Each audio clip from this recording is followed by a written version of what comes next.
All right. Hey everyone. Welcome to Prepper Website Live. I'm Todd Sepulveda. I am the host of the Prepper Website podcast and the editor of Prepper Website. I'm so glad that you can hang out with us today. Today we're going to be talking about food storage and how important is food storage to our preparedness. Hey, one of the things that I want to say is I am joined by some of my friends here tonight. Mick Rowland, who is the blogger author over at the mick-rowland.com, and then Brian Huckins, who is the owner of nextstepsurvival.com. And I am glad that you guys are here with me today, and we get to talk about food storage and all that good stuff. So let's go ahead and get going. And as we start, uh, before we jump into the food storage, all the food storage, information here that we're going to share with everyone, I want to ask you: is there anything that you're paying attention to out there? Anything that is important to you? Anything that you're staying up with that we can share and just let people know what's going on. And I'll just kick it over to Mick. What do you got going on, man? Is there anything you're paying attention to, or anything that you're up to right now?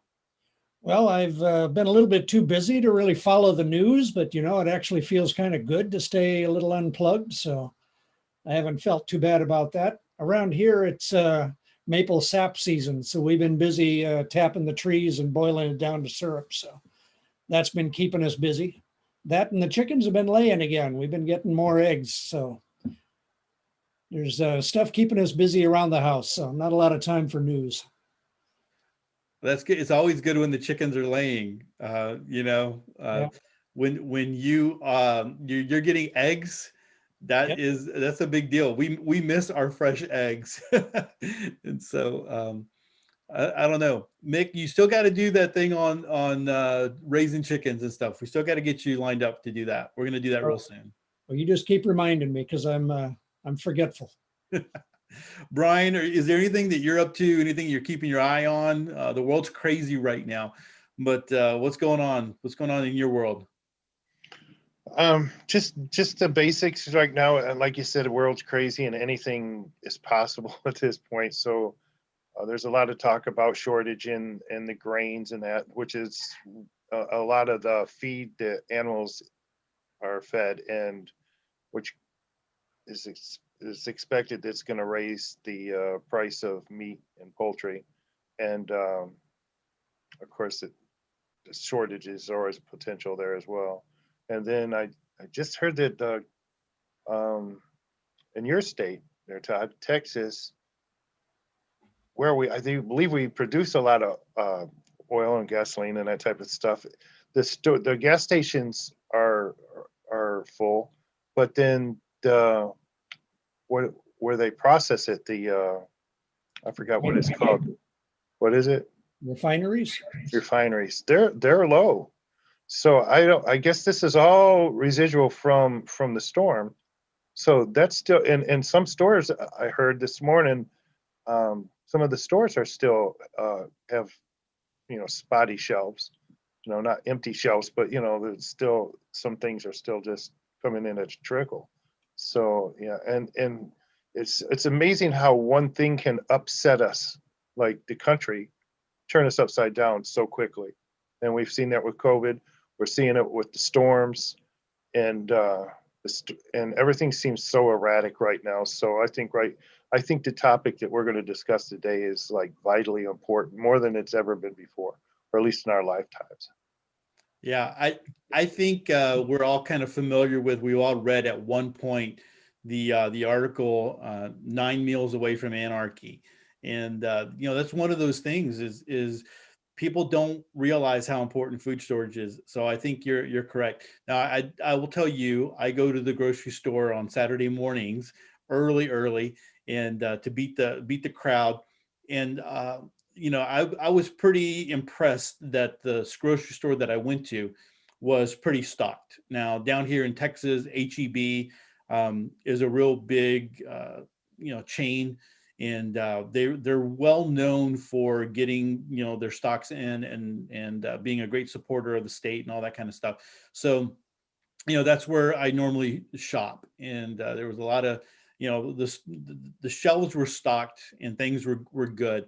But I have heard what you're mentioning, and I have also heard about the just the I think it was the strategic oil supply was low as well. And so that's kind of, you know, crazy when you start thinking about all of those things. We are truly living in a very fragile world, and I don't think we realize that. So before we jump into food storage, I just, one of the things that I've been up to, you know, I always talk about prophecy updates, and I think paying attention to those guys, they get information from a lot of different people, and they share just a wide range of information. So that's kind of where I've been getting my news lately. The big thing that I've been doing that I've been really excited about is I have some old Chromebooks, and I didn't realize it, but when you have a Chromebook, they get to an end of life. And I'd never experienced this with Windows, although eventually Windows, they stop updating it, right? I'm still upset that they got rid of Windows XP. My Windows XP machine was pretty fast, right? But I didn't realize that they did that with Chromebooks. And so I was very shocked about a year ago when my Chromebook, I got a little message that this was the last update that I was ever going to get. And I was upset because the Chromebook ran fine. The battery lasted fine. I mean, there was nothing wrong with it. But, you know, without getting updates, you're not going to, if there was any security vulnerabilities or anything like that, you would be subject to it. So I was a little ticked off about that. And so I wound up I wasn't using that Chromebook any longer. I just kind of set it to the side, but it was just sitting there. I had it, you know, in my head that it was perfectly fine, but it just wasn't getting updates. Well, I started playing around with a Linux distribution called Zorin. And Zorin, I've played around with Linux before, but Zorin is like a entry level into Linux, and it feels very much like Windows or Chrome. And so I started playing around with it, and I had an old laptop that I let my son borrow for college, and he had given it back to me, and I loaded it on there, and I was really impressed with it because, I mean, it was easy to do. I was very impressed with it. Well, then I started looking into thinking about the Chromebook. I mean, could I load this onto a Chromebook? And so there's a lot of other hoops that you have to jump through with a Chromebook. One of the things is you have to take it apart, and there is a screw, you know, back in the day when you had a tape deck, and you knew, like, you had to, you could break off that little end so that it wouldn't erase. But then if you wanted to erase it, you'd put a piece of tape over it so that you could erase it. They have like a fail safe so that you can't write over the Chrome OS. So you have to open it up and you have to find the one specific screw. Well, basically what it looks like, it's two half circles, and the screw completes the circle. And so when you remove that screw, then you're able to write over the Chrome operating system. And so after I did that, I was able to do it. And man, I'm just blown away at how, I mean, this Chromebook has come back to life. And it's not Chrome any longer, it's Linux. And it's running super fast. The battery is still lasting up to 9 hours. So I'm just very excited about that. And I don't know, I think I might do a little video or something on that, because I've been trying to de-Google and de-Microsoft myself. And I think that that's one way to do it, and that's beneficial. That's a long explanation there, but I'm just really excited. I've been telling everybody about it.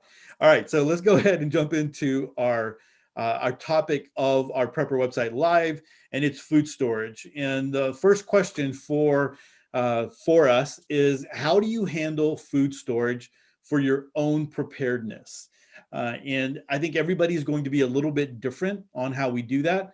And so I'm going to kick it over to Mick, because I know Brian, Brian has this great big pantry, and he can talk a little bit about that. So Mick, I'll let you start it off. How do you how do you handle food storage in your preparedness? Well, mostly I envy Brian's pantry. It's my primary plan. Now, actually, it's sort of two stages. I've got a pantry that's not quite so generous as Brian's, but it's the same idea. It's commercial food. It's the things you'd get from the grocery store. Try to keep a pretty good supply of that on hand. And like in one of the videos you had, Todd, about if you're going to store stuff, store what you'll eat rather than store a bunch of stuff. I mean, you can have a whole case of artichoke hearts, but if you don't like artichoke hearts, now what are you going to do? You'll eat them, of course. But so we've got a pretty fair supply stocked in of that. And same thing when we buy groceries, it's really just to replace what we'd taken out of that. The other stage of the food storage is buckets of more bulk ingredients. I've been getting into baking a lot, so I've been getting a lot of wheat berries, 50-pound bags of those, and storing those in buckets, and kind of counting on the buckets of the staples as my filler stretcher. If push comes to shove, I'll still have the mac and cheese, but I can throw in a whole lot of something else to stretch it. So, and there's a lot of different sort of putting it away techniques. We can get into that later, but that's kind of, that's the primary thing, is as deep a pantry as I've got right now, and then buckets of bulk. All right, good stuff there. Brian, come on, share with us your big old pantry. Talk to us a little bit.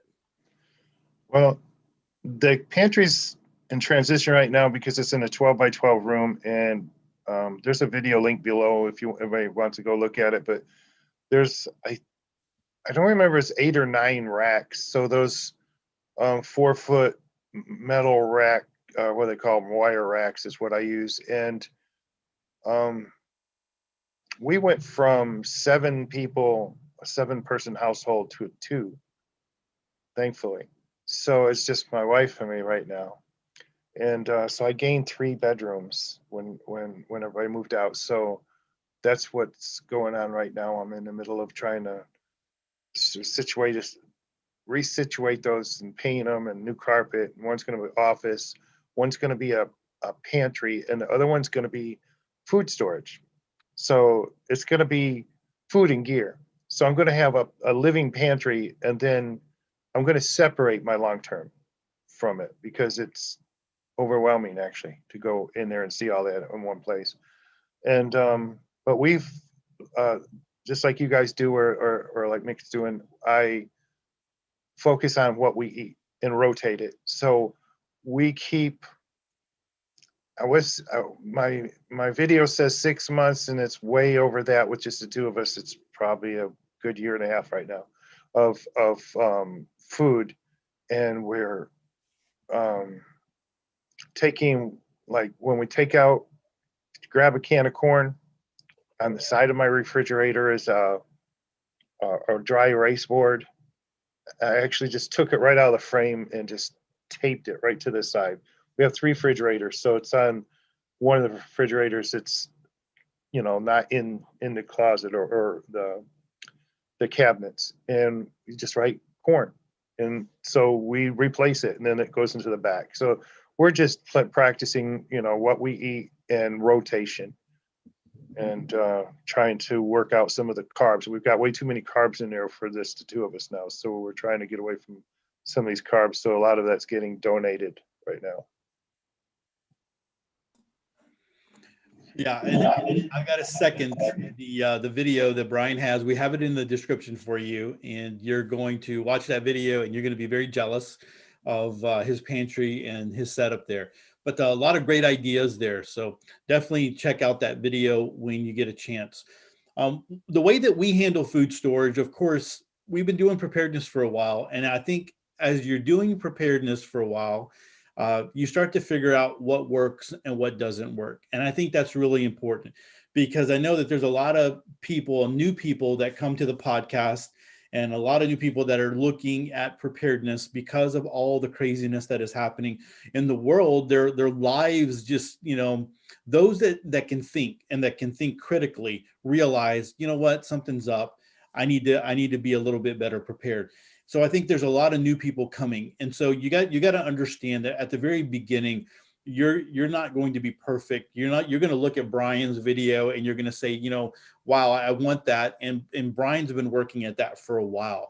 You're going to hear about Mick and how Mick does and takes care of his long-term food storage and the things that he has over in his homestead. And he's been doing that for a while. I've been doing preparedness for a while as well. And so nowhere near where I was when I first started. The way that I approach my food storage right now is in menus. And I think one of the things that really helped me was my wife and I, before, when we were first married, about 2 years into our marriage, we started running a group home for kids in CPS custody. And that was like, we lived in a home that it was a therapeutic group home, residential treatment center, but we were responsible for taking care of all these kids. And so we could have up to 7 kids. We had our own kids. It was, my wife and I, and then we also had an assistant that was there as well. And when you have all those people there, you have to be a little bit better prepared. Now, this is before Prepper website, before preparedness, before all of that. But one of the things that we utilized was a menu. And if we didn't have a menu, then you were going to, you just weren't going to be prepared to feed everybody and to do it frugally like we needed to do.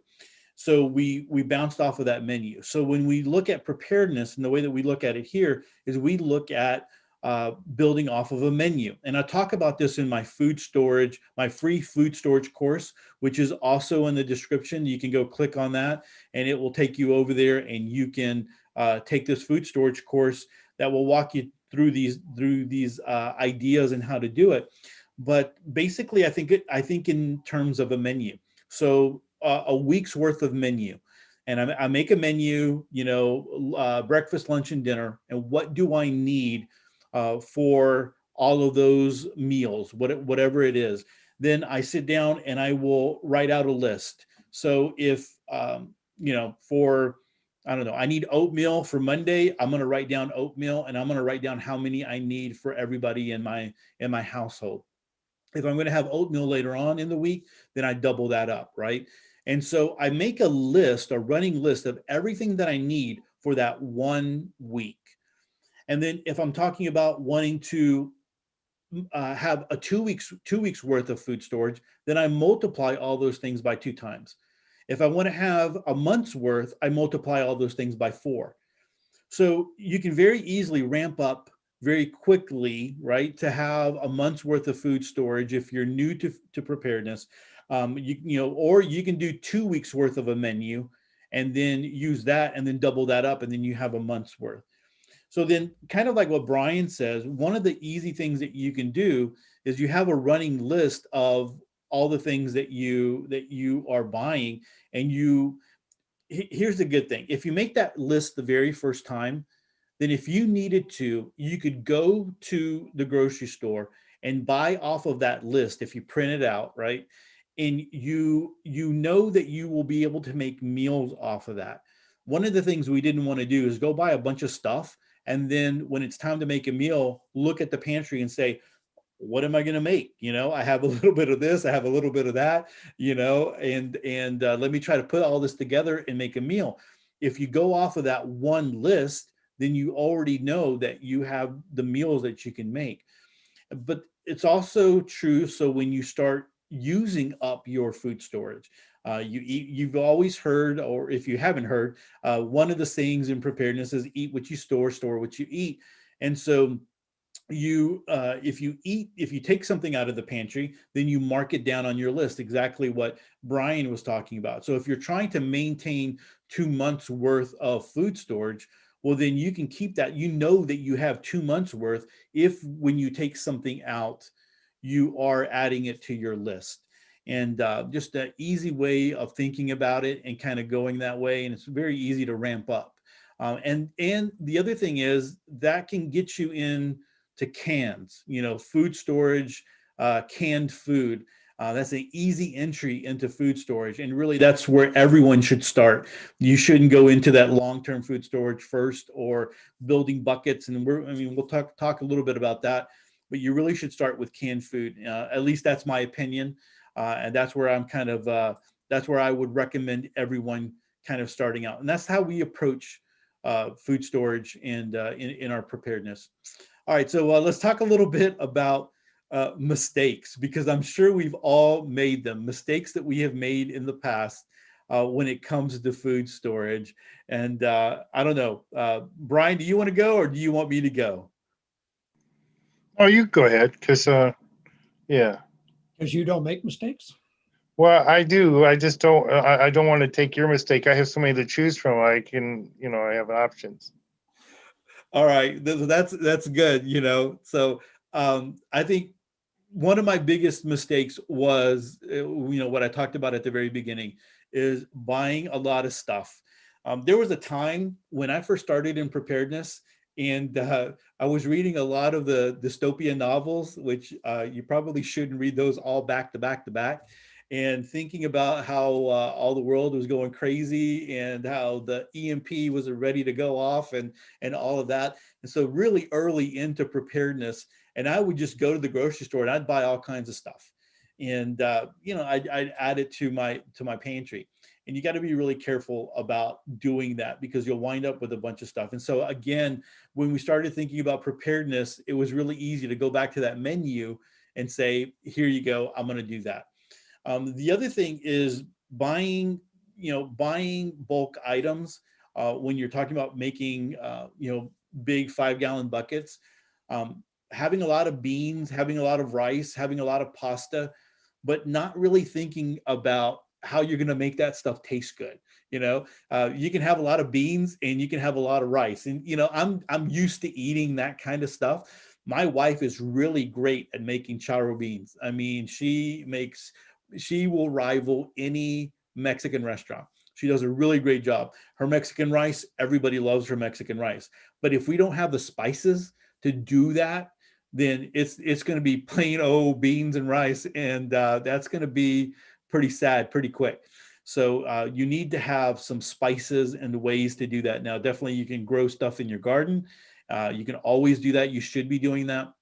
But having some spices that you can add to that would be a really great idea. All right, so those are some of those mistakes really early. If the apocalypse would have happened really early on, I would have been really sad, and I would have just been eating just regular, beans, and it wouldn't have been good. I wouldn't have been a happy, apocalypse person. Let's put it that way. All right, so we'll kick it over to Brian. And what mistakes have you made as we talk about food storage? Well, you kind of touched on it a little bit when you mentioned. I was buying the food, putting it into the pantry without considering a menu or meals. So if you have, I don't know, half the ingredients of a meal, you don't have a meal. And when I first got into prepping, actually, I was already we were already big into preparedness before we even knew what a prepper was. But when I officially considered myself to be a prepper, I was struggling trying to think of how, because we didn't cook that way. We get some chicken out of the refrigerator, break open some cans, a couple of bags, it goes in a pot, and you got a meal. And how in the world do you save all that for long term? And that's because I was stuck on the long term. Everything doesn't have to last for 30 years. You just need to get a rotation method involved there. And right now, even today, we just did it yesterday. I made black-eyed peas with ham that I canned myself, with canning. So everything, but at least twice a week, our meals consist of only things from the pantry or, things that we've stored ourselves. Nothing out of the refrigerator, nothing out of the freezer. I mean, there'll be nothing wrong with that, but just to keep things moving and, in rotation and everything. And then another thing, can I have two mistakes? So, another thing I did is I tend to go overboard on everything. So I got a food saver. All right. So I bought like 10 rolls of the food saver bags, and I just started saving everything. I mean, and then I got a dehydrator, and that went wild. I mean, we out of our garden, I started dehydrating tomatoes and putting those in vacuum seal and those in the food saver. And the next thing you know, I've got everything from Kool-Aid, big packets of Kool-Aid and sugar. And then I was saving stuff that you shouldn't do that with, like flour and stuff. And now today I have hundreds, if not 1,000 pounds of things that I would be afraid to eat. In a lot of the cases, because I just dehydrated it, or sometimes I didn't, and I just vacuum sealed it. And that was without having the knowledge, just getting excited. And then when I got into the Mylar bags, and that started a whole new process. And now you're like knee deep in food that's questionable at this time, because you just jumped in with, both feet, and you never looked where you were going. No YouTube videos other than, like, oh, look, they're dehydrating that. I bet I can do. And I was ripping bags open. Okay, brownie mix, opening the container, throwing it in, vacuum sealing it, label it, throw it in the bin. Oh, look at this, 1 minute rice or something. And I just was putting everything. My wife was going in the cabinets in the kitchen saying, "Where's all our food?" It's wrapped up right now. We're going to have to replace that. So yeah, it just went crazy when I first started. Now it's all organized and we're using it. I feel much better about it now. Well, you want brownies during the apocalypse. I don't know, man. You want to be able to do that. Well, that's good. Lot of good mistakes, I guess, mistakes on our part. It's always good to talk about failures because it helps other people out. And then there's other people in the same boat, and they realize, what, everybody's human and we make these mistakes. Mick, I don't know. Mick probably doesn't make mistakes. He doesn't make mistakes like we do. Well, do you have any food storage failures, Mick? Well, my wife doesn't let me make mistakes. It's just a rule. Actually, I was thinking back to what I kind of regretted doing early on, sort of like Brian. I think I'd always been a prepper, even when I was a little kid. I just didn't know it was a thing. But when I started, kind of like you were saying, Todd, about reading the novels, and you start thinking, oh, I'm going to need something for an apocalypse because I just might have one. That I started looking at the food storage, and I was looking at those commercially dehydrated or freeze-dried meals. I can't remember the brand names of them. It doesn't really matter too much, but I started buying those and thinking, yeah, I'm going to stack those up. And I was sort of seduced by the idea of a 25-year shelf life. And I got a little ways into that, but it's kind of expensive, which sort of slows you down. But after a while, I looked at them. And at first, I thought my little bin of these freeze-dried things, I thought, yeah, I'm pretty well set. Because I think I was letting the 25-year thing fool me into thinking I could eat that for 25 years. Not that it would last 25 years, but it was actually 12 servings. So I'd be good for 3 days. There was no 25 years.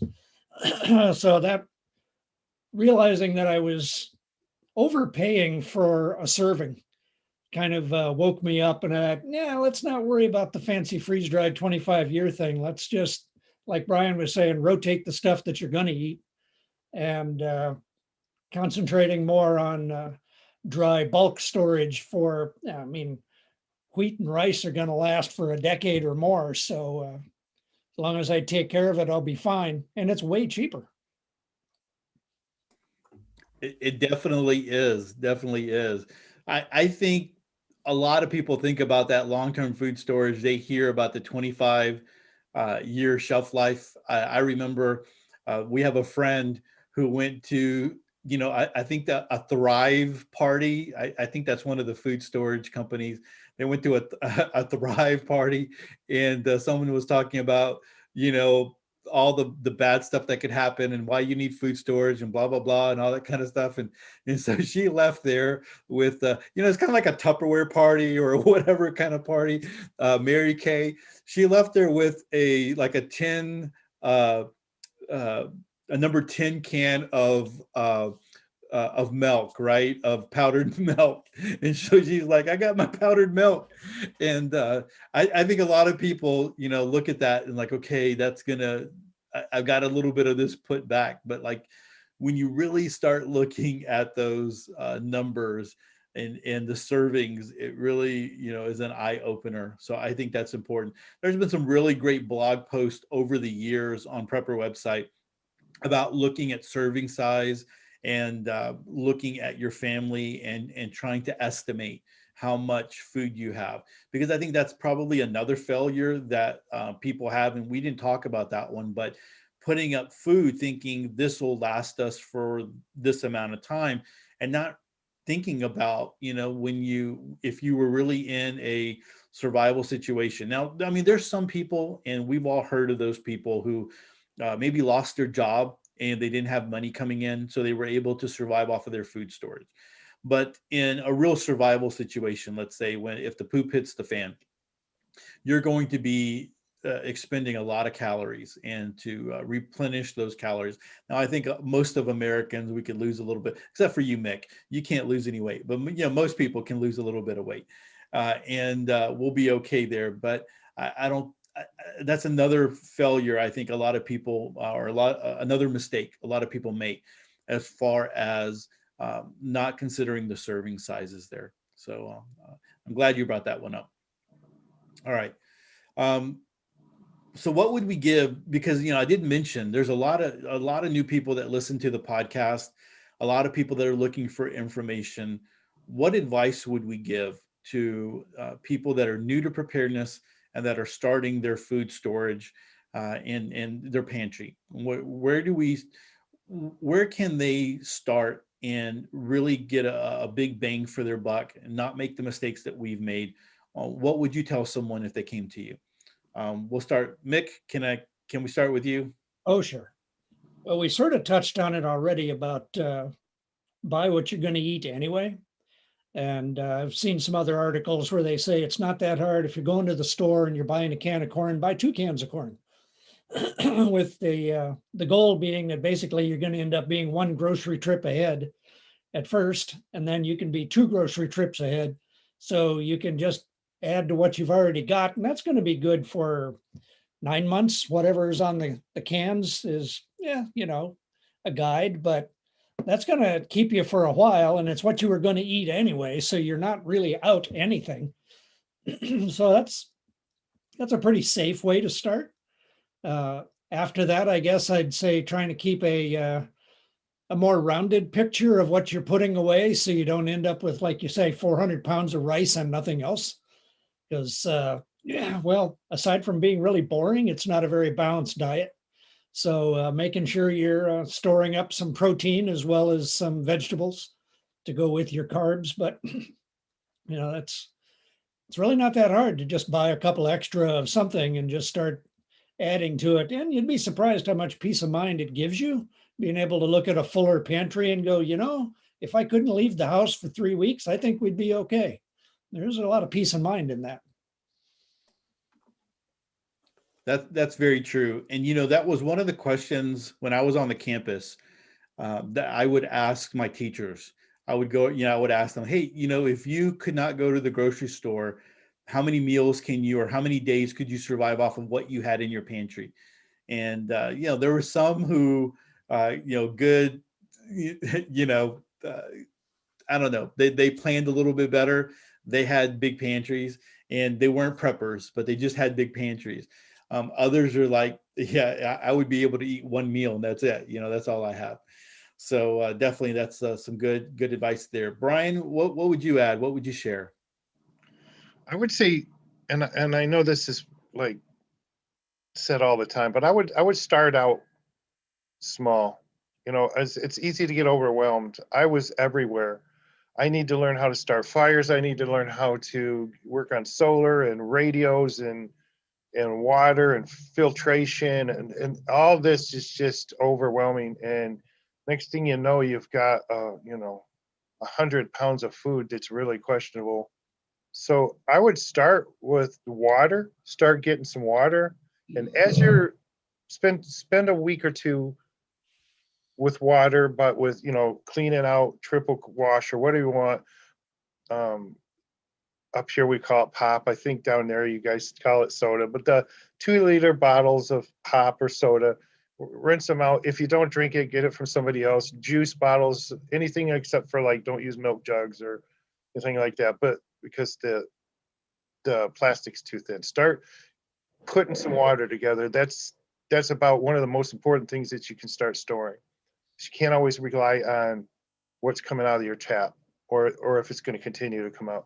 And while that's going on, start a list, start writing down what you're buying. So if and I love what Mick said. That's true. You buy, a can of green beans for that week, or 2 cans, double it.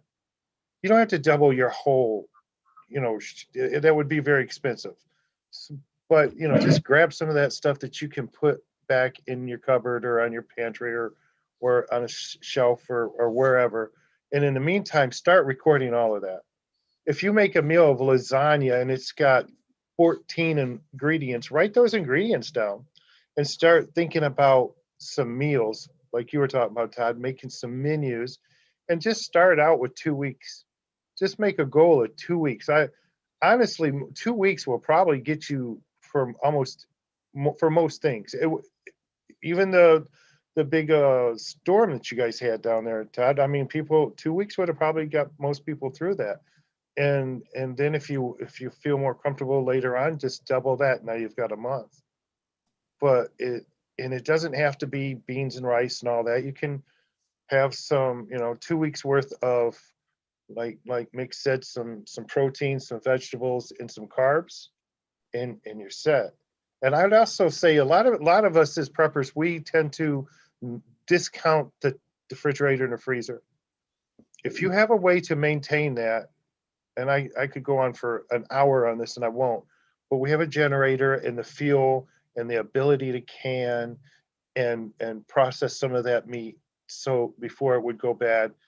I count what's in our freezers and our refrigerators, and that's part of our storage solution for food. And I'd say go ahead and go for that. If you can pick up a used refrigerator or even a new one or a freezer or something, that might be a good idea, but I wouldn't go crazy. I would just start small and focus on 2 weeks and then a month. And if you really, really want to go crazy, go 6 months. But as far as like everything else, I would like canning or dehydrating or anything like that. I would just pick one and learn that skill. And from there, once you've mastered that, really, it's going to make you want to expand, but don't try it all at once, because it's just, you start making mistakes and you end up with a pantry full of stuff that you're afraid to eat. A lot of great advice there from both of you, definitely. My addition to all of that would be, I know people that go to the grocery store every other day or every day. I mean, it's nuts. It's like they leave work and they stop off at the grocery store, and that's just no way to go. So going back to you're talking about your food storage pantry, you need to start somewhere, and all the things that we've kind of said here, I think are really important. I think you need to have a plan. If you can start off with a plan, and when we talk, about preparedness, we talk about that all the way across the board. If you can start with a plan, you don't make those silly mistakes, those costly mistakes along the way. And I think that's really important. A lot of this is just kind of common sense. One of the other things is we're talking about food pantries and food storage, but there's not a lot of people that know how to cook nowadays. there's a lot of people that go out to eat. I'm just kind of blown away because I mean, I grew up, my mom always cooked. My wife's mom, she always cooked. My wife cooks, and we had to cook when we ran the group home because there was just you couldn't afford to take the kids out to eat every single night.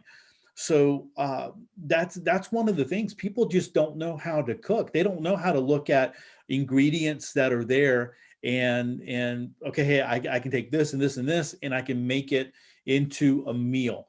And so I think maybe even part of your food storage could be some cooking classes, an easy cooking book, maybe some videos that you start to look at. I think that would be important. And then the last thing that I would say is starting out is find ways to expand food in your food storage. So let me give you an example.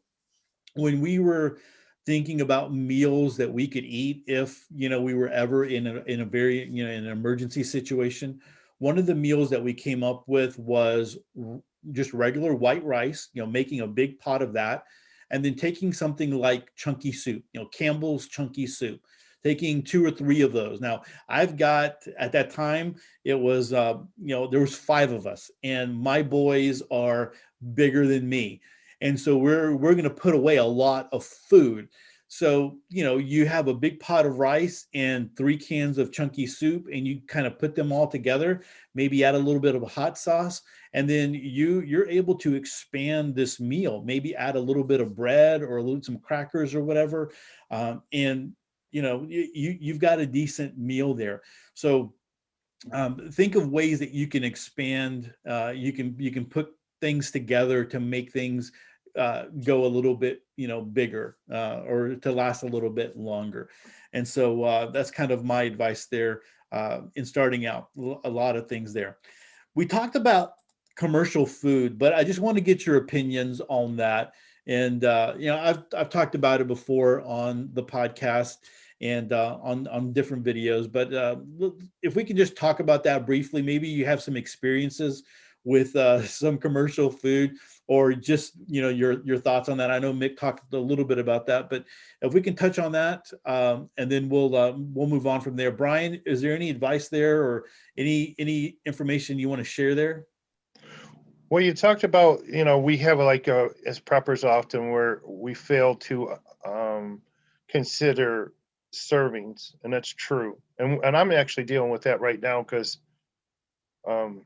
I've canned a lot of meat, chicken, beef, pork, that type of thing, and we always did it in quart jars. And now it's just my wife and me, and now if I open up a jar of chicken or something, we're eating chicken for 2 days now, because it's just, before it was 2 quarts, and now just 1 quart is way too much. So I'm going to start doing the pints.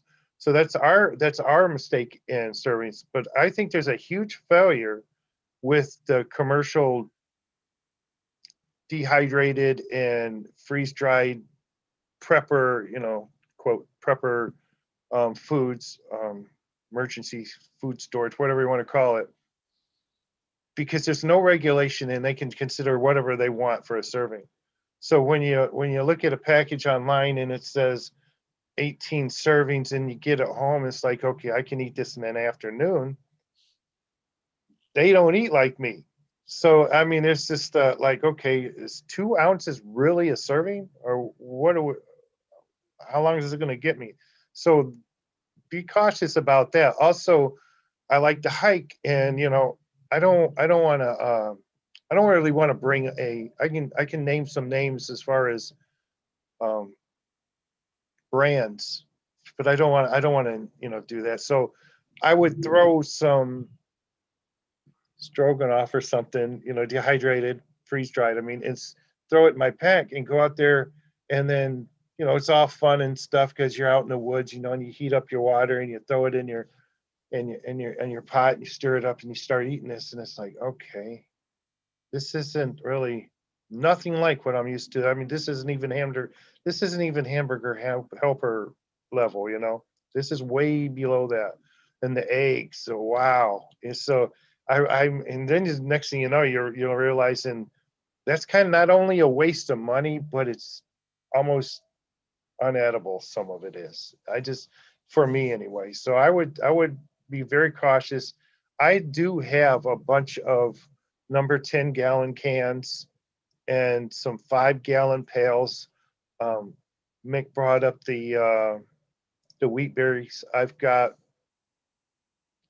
think I've got like 12 number 10 cans of both white and red wheat berries, and I've got 5 gallon buckets from, I'm trying not to say names, but from some of those companies.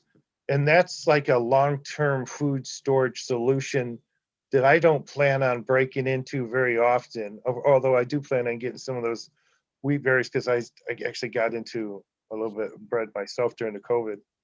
I know we're still in it, but at the beginning when it was fun. And sorry, but it was. When I got to stay home for a month and eat out of our pantry, I thought that was awesome. But I would just be cautious and try stuff. So rather than ordering, if you see one of those $300 kits, they're trying to push you to buy, go down to the Walmart and buy a little serving or 2 serving thing of it and take it home and try it. You might just save yourself some money and some heartache. Good stuff. And I know you don't want to name names. I'll name names, but I'll let Mick go. Go ahead, Mick. Well, I was going to say sort of the same thing when I was doing my mistaken focus on the 25-year shelf life. I was kind of letting that sway me. I started getting suspicious, though, like Brian was saying, when they would say, well, it has 187 servings. And I thought, well, I'd be good for a month on that, until you start reading the fine print and find out that half of them are orange juice servings. And I thought, well, I'm not going to live very long on 87 servings of orange juice. And like Brian said, if it's 2 ounces of orange juice, well, then and maybe it's the Hummingbird Food Company, and so the serving is a lot smaller for them. But it's easy. I think it's kind of a mental laziness thing to say, I'm just going to buy a bucket that says I can eat this for a month and not really look at it and really appraise, is that really enough for me or my family for a month or whatever? Not to get too cynical, but the companies that are selling those, they're really in the business to sell those, as opposed to you're in the business of trying to stay alive. So your goals don't necessarily match. So, and like Brian said, for the amount of money that you'd spend on the freeze-dried buckets, you can buy a whole lot of other stuff and actually be way farther ahead as far as the amount of calories. I mean, if you just even look at calories, that gives you a much better idea of how far it's going to go. If you've got a 10-calorie serving, I'd say, well, it's not going to last you very long. So I just get a little cynical of those. Obviously, I don't sell those, but when I was looking at the cost that went into them, I thought, well, what did I bought 50 pounds of wheat just recently for, counting shipping, $38. 50 pounds of wheat is a lot of wheat, but $38 isn't going to go very far in the freeze-dried market.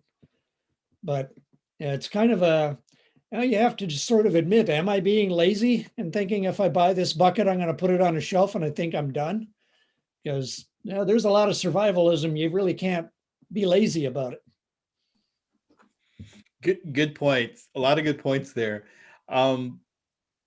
I think it's funny because when running Prepper website, I get offers for different food companies all the time, and people send me food to review and things like that. And there have been so many over the years that I'm like, they're like, hey, did you get our package? What do you think? Are you going to do a review on it? And I'm like, if I do a review on it, it's going to be a negative review because this sucks so bad. Maybe if I was starving and it was the last thing on earth, the apocalypse, whatever, Walking Dead, maybe so. But there's just some really bad stuff out there. And I always recommend that if you are going to go that route. Now, I do recommend that you have some long-term food storage, right? If you look at my approach and if you go to my course, you're going to see canned food is number one. You need to make sure you have a lot of canned food. I'm going to talk about making your own food buckets with 5-gallon buckets and Mylar bags. And then I talk a little bit about long-term food storage. And so I think you should have a little bit of that. So one of the advantages is that it's lighter because it's freeze dried. It might not be as much, but it's a little bit lighter. So if you needed to quickly leave, or you wanted to put something in your bag, I mean, you could put a little bit more. But what Brian was saying, was very true. Go to Walmart. You can buy stuff. Oh my gosh, I already forgot the name of it. Man, it was right on the tip of my tongue. Brian, what's the one that's at Walmart that you can buy? Mountain House. Yeah. Okay. So there you go. All right. So Mick's shown. Mountain House is probably one of the better ones if you are going to look at freeze dried food. And then the other one that I would recommend is Legacy Food. I actually like Legacy Food. I've tested that. I reviewed it, and I would and I recommend that. Like if you really want to get some long-term food storage, I would tell you go that way. Again, I'm going to tell you get canned food first. I'm going to tell you build your own buckets first, and then get some long-term food storage. But you've got to taste it. Every company that is out there has some kind of a trial that you can purchase, a little variety pack or something like that. Buy that variety pack and you eat it, and let your kids eat it, and do a little taste test and see, hey, is this something that you would eat on a regular and a consistent basis? So that's kind of my 2 cents there, but it is very expensive. Mick is very right when he says you can buy a whole lot more canned food and bulk food with the money that you're going to spend on that freeze dried or dehydrated food. And it could be considered lazy. I mean, if you just have a lot of money and you're like, I'm going to I'm going to spend $3,000 and fill up my closet. I'm going to get 25 pallets of food delivered, by Amazon in my front door. All right, fine. But, hopefully you truly taste it. There's a lot of junk out there, and you just really need to make sure that it's something that you're going to eat and that your kids are going to eat. So, all right. So that's where we are there with the commercial food storage. Let's talk about one more big thing here, because when I think about preparedness and I think about emergency preparedness, I live on the Gulf Coast. I think of hurricanes definitely now. I think everybody in Texas is going to be thinking about ice storms and snowstorms and snowmageddon or snowvid or whatever people are calling it. So that's going to be another thing in the back of people's minds nowadays, not just hurricanes. But I also think about what happens if this would go on, right? If something truly happened long term, what would happen there? And so that's the point of this next question. What do you have in mind or stored for long term after 1 year? If you went a year, if you lasted a year in a real survival situation, whatever that might be, what would you have planned for food storage, or what are your thoughts on that? And Mick, I know that you wrote an article on that just recently. We had it over listed on Prepper website. I want you to go ahead and open up with this question here. Maybe you can share a little bit about your blog post, and then you can tell us your thoughts on going longer than a year.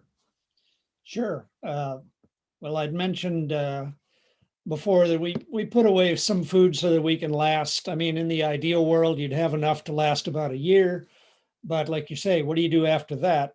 And that was one of the questions I asked myself after storing a food away for a while. I thought, well, all right, so I've got 6 months. What happens after that?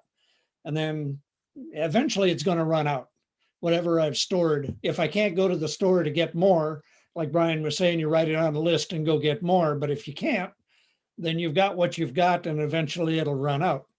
And pondering on that problem is what got me more seriously into gardening, thinking that, well, if I can't go buy it, I'm going to have to grow it. And if I'm going to grow it, I'm going to have to be growing what I really plan to eat for a year. So that started narrowing down the sorts of things that I would grow in my garden. So, I mean, I've got a little patch of asparagus, but you're never going to live on asparagus because you got about a week that you can harvest asparagus and then you're done. And I think I got one serving last time because, well, they weren't doing well. But anyway, so in the article, I talked about the sorts of things that I've chosen to grow in my garden, doing the Three Sisters with the corn, bean, and squash, or pumpkin, same thing. Trying to get better at that. I think you had mentioned that, Todd, earlier on, that you just kind of need to practice at it. So instead of just sort of jumping in and thinking I'm going to start growing my own food, yeah, there's a learning curve. So I thought I'm going to do my learning curve now while I can fail and get over it. So with the survival garden idea, then the idea is, well, what do you do with it? That's why I chose flint corn, which is a hard corn, not a sweet corn, and pole beans, so that all of these are something that you can store for later. You don't have to, like Brussels sprouts, eat it right then or you're done. That they're foods that I can store. And sort of to your point, Todd, about rice and beans getting kind of boring, we grow a lot of tomatoes, we grow hot peppers, we grow onions, we do other things that are going to enhance those staples, but with the idea that if I can't go to the store, I'm going to have to grow it. So I've been practicing growing it. So that's my year plus plan, is to grow them. And then, yeah, you got the storage techniques. I think Brian talked about dehydrating. We do a little bit of that. Some of it's just dry, like I say, dry beans, dry corn. You don't have to do anything. And we do keep the chickens. And every year I end up with some retirees in the fall that that I'm not going to renew their contract. So they get canned so I can put away the protein for later. And we even do that off cycle. I mean, my wife just bought some, I think they were bone-in chicken breasts at 89 cents a pound. So we thought that's too cheap to give, to let it go. So she bought a pack of that. We're going to pressure can those tomorrow. So putting away the protein. So that was my my longer than a year term, is to learn how to grow it myself. Good stuff. And you did say the chickens, and I think that's important. You have that extra, you have that protein, and not only the chickens, but for the meat, but the eggs as well. I think that's important. A lot of good stuff. Brian, what are your ideas along this side? Cannibalism. So now I have a garden too, and we also do, and I've kind of for about maybe 2 years we've gotten into the sprouting. So I throw it in my eggs, salads, everything to just I don't want to like spend a whole lot of time on that, but anybody interested in that, just look it up. How quickly you can have a handful of food out of a jar. And then we have a year-round indoor garden where we just do herbs and that type of thing. And then I've got another one that I'll be putting together this weekend for seed starting. But with the long-term food storage, I mean, that's my beans and rice. Our pantry actually takes us beyond a year right now, but I have the Keystone meats and like you were talking about, that's my the way of thinking too, Todd, when you're talking about some rice and throwing in some soup or something on top of that. So my way of thinking was grab a cup or a couple of cups of rice or something, throw it in a pot, throw some of the break open a Keystone meat, and then grab a can or a jar, depending if you do your own canning, of some vegetables, and you got a real nice meal there. And those will actually take us probably a couple of years at this point. But we could probably do that. We could probably just, if we had to eat rice and beans and vegetables for way beyond a year, because it's just so cheap, and I got carried away, and I don't know if it's still going on right now, but it's funny because I always, during the COVID, the beginning part, they opened up these commercial restaurant supply things to normal humans, right? Without have a business license. And I just went nuts. I was like, okay, I gotta go drop this off and turn around and come back and get another load, because I didn't bring my pickup, and I got, and just put it in an SUV. And I got a lot of rice and a lot of beans, and just I I found that it was hard to get the pails, all of a sudden the pails and stuff. Go ahead. Sorry. And Wanted you. Kim, I'm live here. I'm sorry. She doesn't know I'm live. But yeah, so we've got I got the pails now. By the way, anybody that's wanting the pails, if you go to your local Walmart and go to the bakery, generally if they have them, they'll give them to you with the lid for $1. Now you've got to wash them out and stuff, but that's what we ended up doing. So the rice and beans to take you beyond a year, and yeah, that's other than the garden. I don't have the chickens. I have the bees, but I don't have chickens, but eventually we'll get the chickens and the eggs. And Todd, I don't want to jump in on you. I was getting ready to answer your question for you. I'm sorry. Yeah, that's all I got. No, you're good. You're good.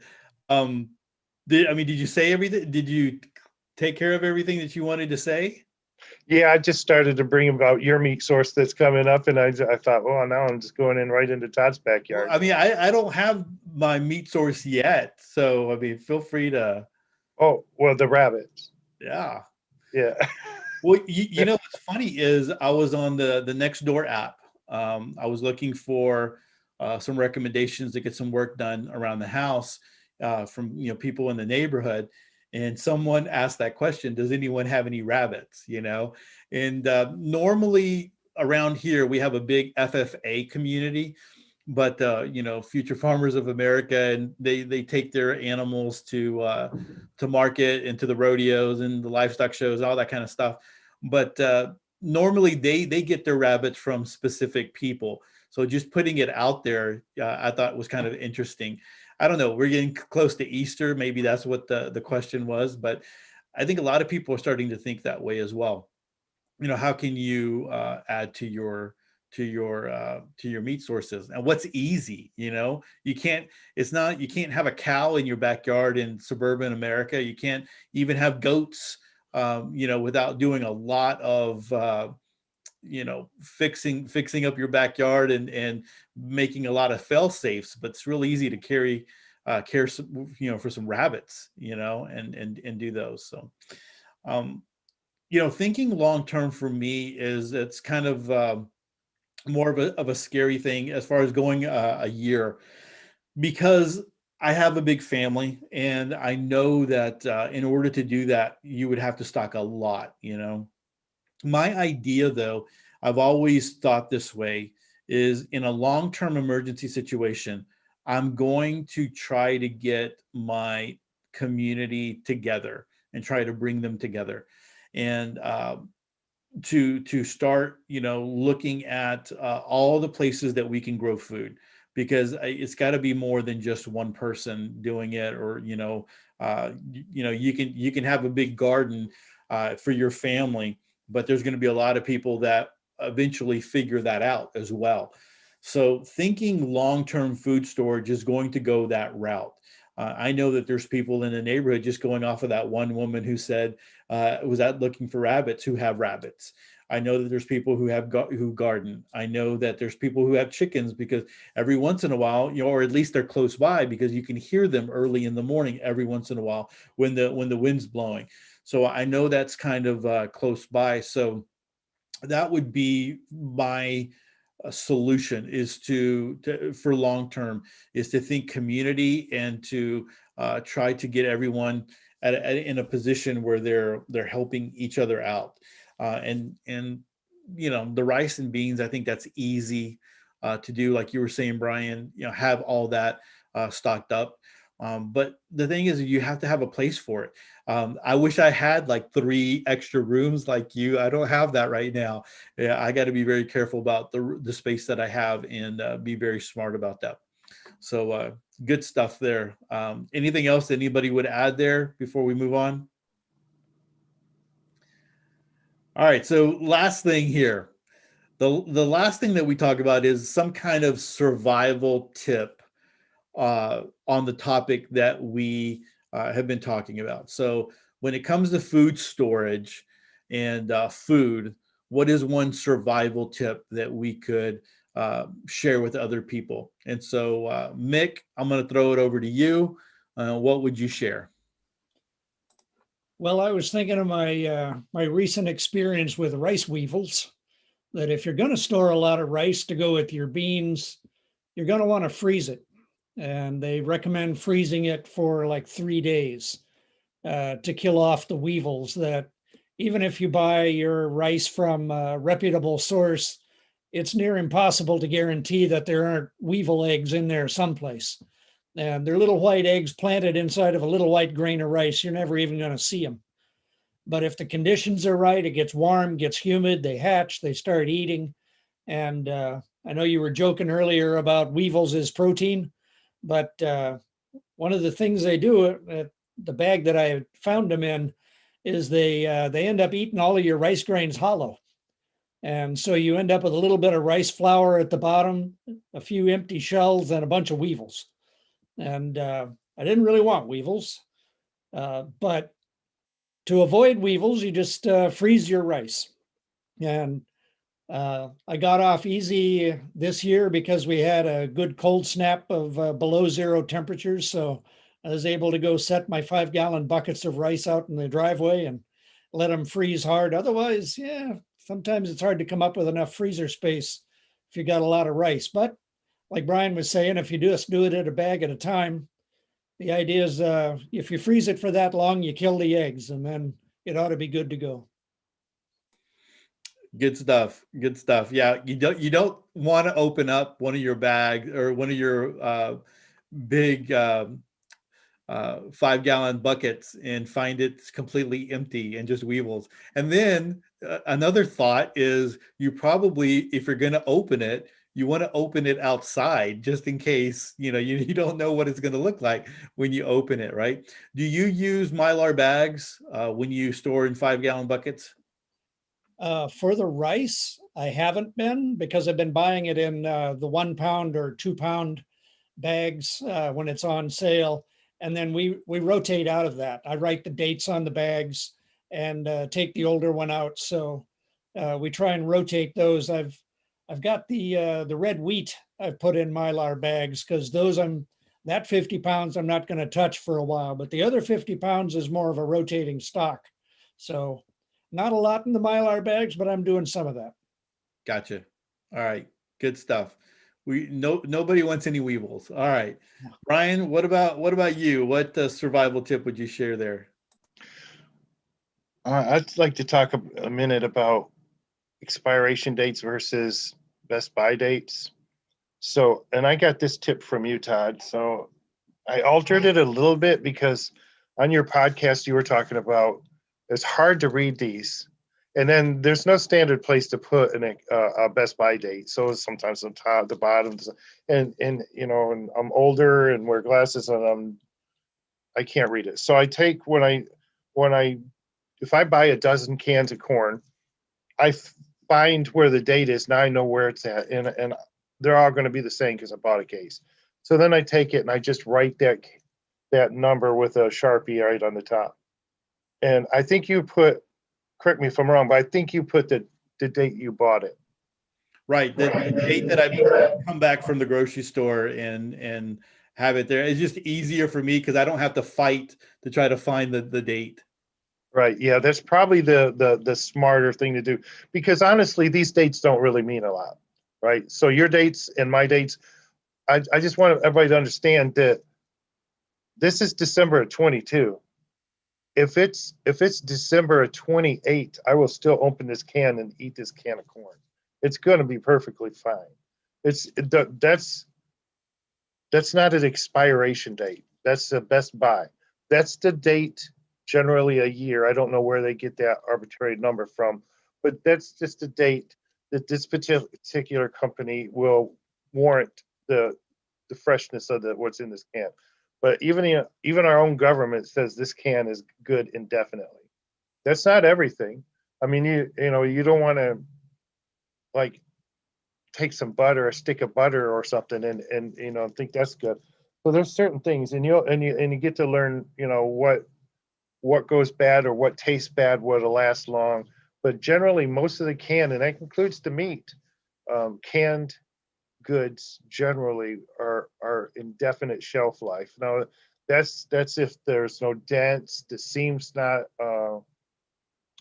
compromised at all. There's no rust. It's stayed good, and hopefully you're keeping your pantry and cool, dry, and out of keep the windows covered if you have any windows, no direct sunlight and that type of thing, and you're fine. But for years, and this could go back to a mistake way beyond when we were doing the food storage before.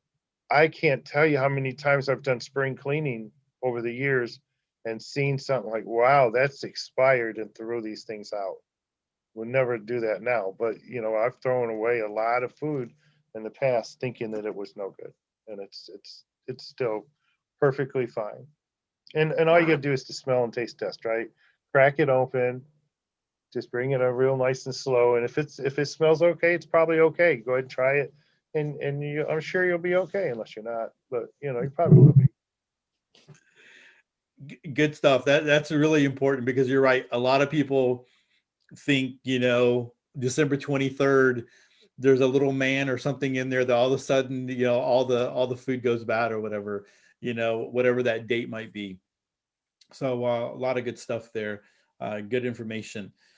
All right. So my tip is think non-electric. Now, I am a big fan of electricity and a big fan of power, coming off of, the whole snowmageddon over here in Texas and all that. And so many people were without power.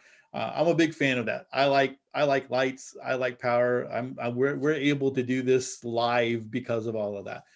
But in an emergency situation, even if you're talking about a short-term one, like a hurricane or snowmageddon, whatever it might be, a blizzard that you're in, it's quite possible that you might not have electricity.